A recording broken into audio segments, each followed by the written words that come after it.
संरक्षण हेतु संलग्न राष्ट्रीय एजेंसियाँ। संरक्षण हेतु संलग्न राष्ट्रीय एजेंसियाँ, इसमें हम लोग देख लेते हैं कि अंतर्राष्ट्रीय संस्थाओं के साथ साथ भारत में अनेक ऐसी सरकारी है, गैर सरकारी है, सरकारी है संस्थाएं भी वन्य जीव संरक्षण के क्रियाकलाप में से जुड़े हुए हैं और संरक्षण में महत्वपूर्ण भूमिका निभा रहे हैं। राष्ट्रीय उद्यान देख लेते हैं तो राष्ट्रीय उद्यान शासन द्वारा आरक्षित वे स्थली होते हैं जहाँ पे वन्य जीव को प्राकृतिक आवास भी उपलब्ध कराया जाता है।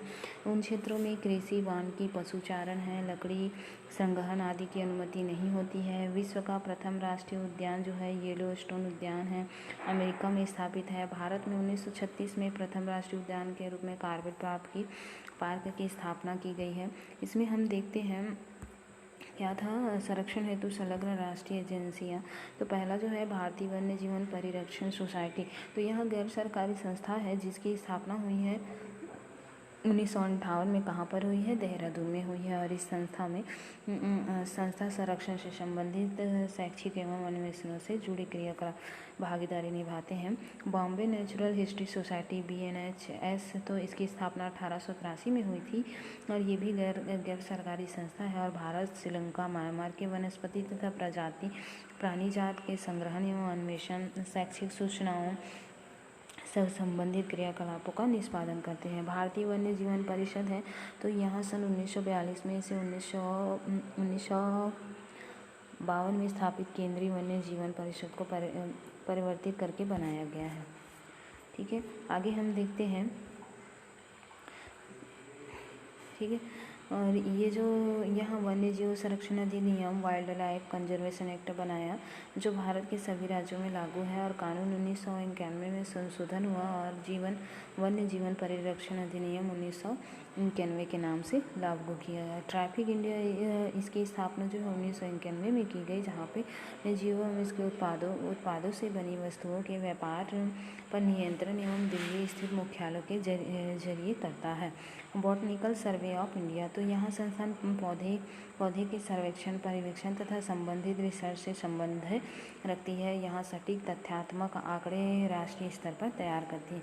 अभयारण्य देख लेते हैं, तो अभयारण्य क्या होता है? शासन द्वारा आरक्षित वे स्थलीय क्षेत्र जो वन्य प्राणियों के आश्रय स्थल के रूप में आश्रय स्थल होने के कारण निर्दिष्ट किए जाते हैं। यहाँ जानवरों के शिकार पर पूर्णतः प्रतिबंध होता है, लेकिन यहाँ कुछ मानवीय गतिविधियों है जैसे इमारती लकड़ी संग्रहण है, वन उत्पाद संग्रहण है, जमीन का व्यक्तिगत स्वामित्व है, कृषि उत्पादन प्राप्त करने की अनुमति निम्नानुसार दी जाती है। ठीक है, नेक्स्ट हम देखते हैं जूलॉजिकल सर्वे ऑफ इंडिया, तो यहाँ 1916 में कलकत्ता में अंग्रेजों द्वारा स्थापित की गई, जिसमें भारतीय प्राणी जगत के सर्वेक्षण, परिवेक्षण तथा अनुसंधान कार्यों को संपादित किया गया है। इसके भारत में 36 शाखाएं हैं। पर्यावरण संरक्षण संबंधी कानून और नीतियाँ, इसमें देख लेते हैं तो भारत में वन्य जीवों के संरक्षण प्रयास शासकीय स्तर पर 1879 ईस्वी से हाथियों के संरक्षण के लिए बनाए गए कानून से हुई है। 1927 में भारत सरकार ने वन्य संरक्षण अधिनियम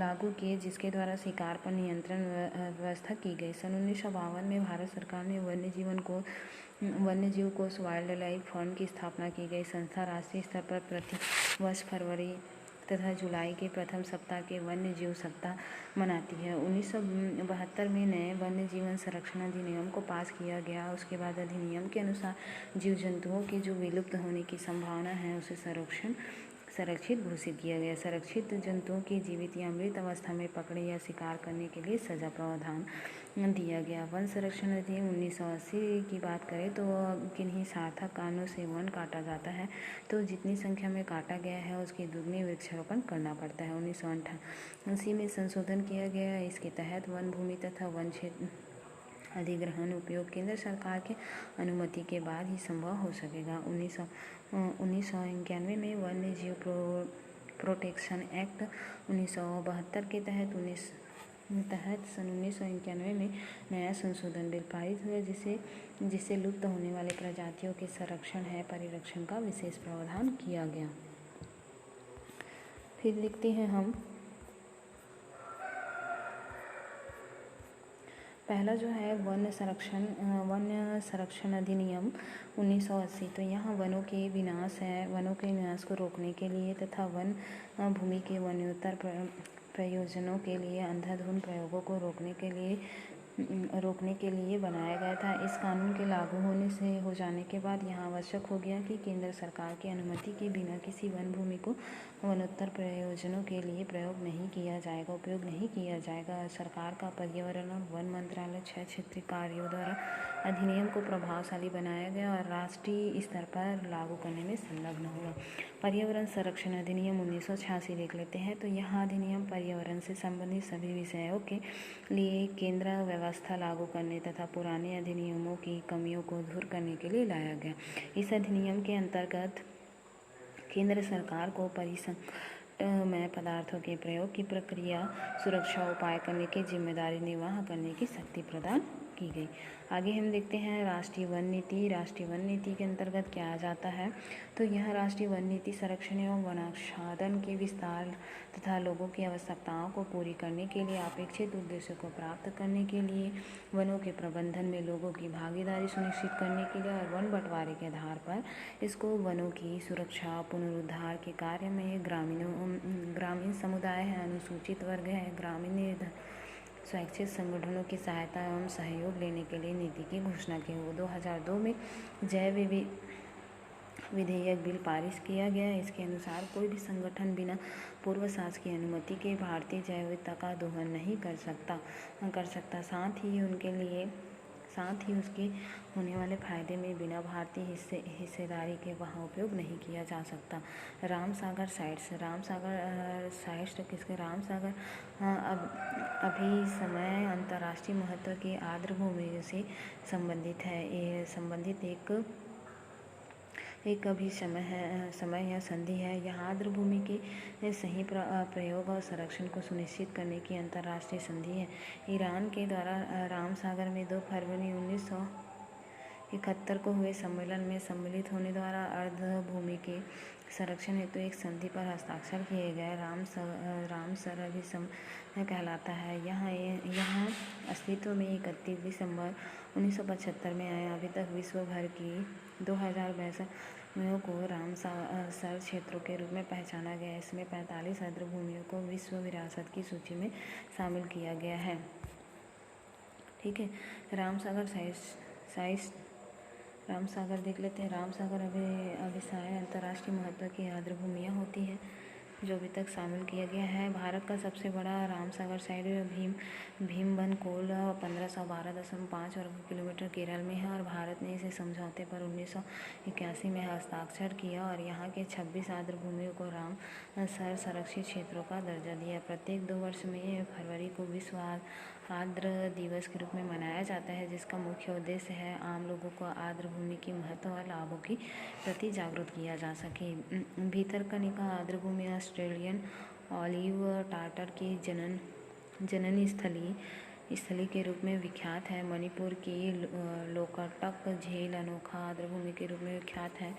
इस झील में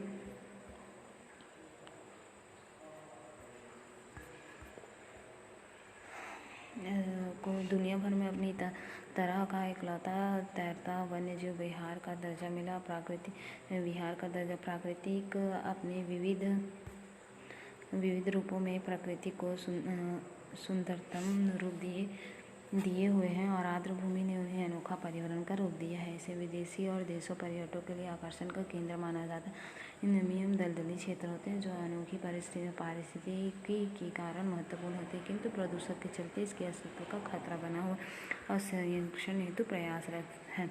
जैव विविधता के तहत स्थल प्रसिद्ध ब्रिटिश पारिस्थितिकविद नॉर्मन मायर्स 1988 ने जैव विविधता का हॉटस्पॉट की संकल्पना प्रस्तुत की, जिसमें से स्थानीय जातियों का आनुपातिक दृष्टि से अधिकता पाई जाती है। वहाँ उच्च दर से आवास में विनाश हो रहा है। उन्होंने विश्व में 12 हॉटस्पॉट का निर्धारण किया, जिसमें विश्व की 12% जैव प्रजातियों का निवास करती है, जबकि हॉटस्पॉट पृथ्वी के कुल क्षेत्रफल का 0.2% भूभाग होता है। वर्तमान में तप्त स्थलों की संख्या बढ़कर 34 हो गई है और पृथ्वी तल के 1.4% भाग को घेरे हुई है।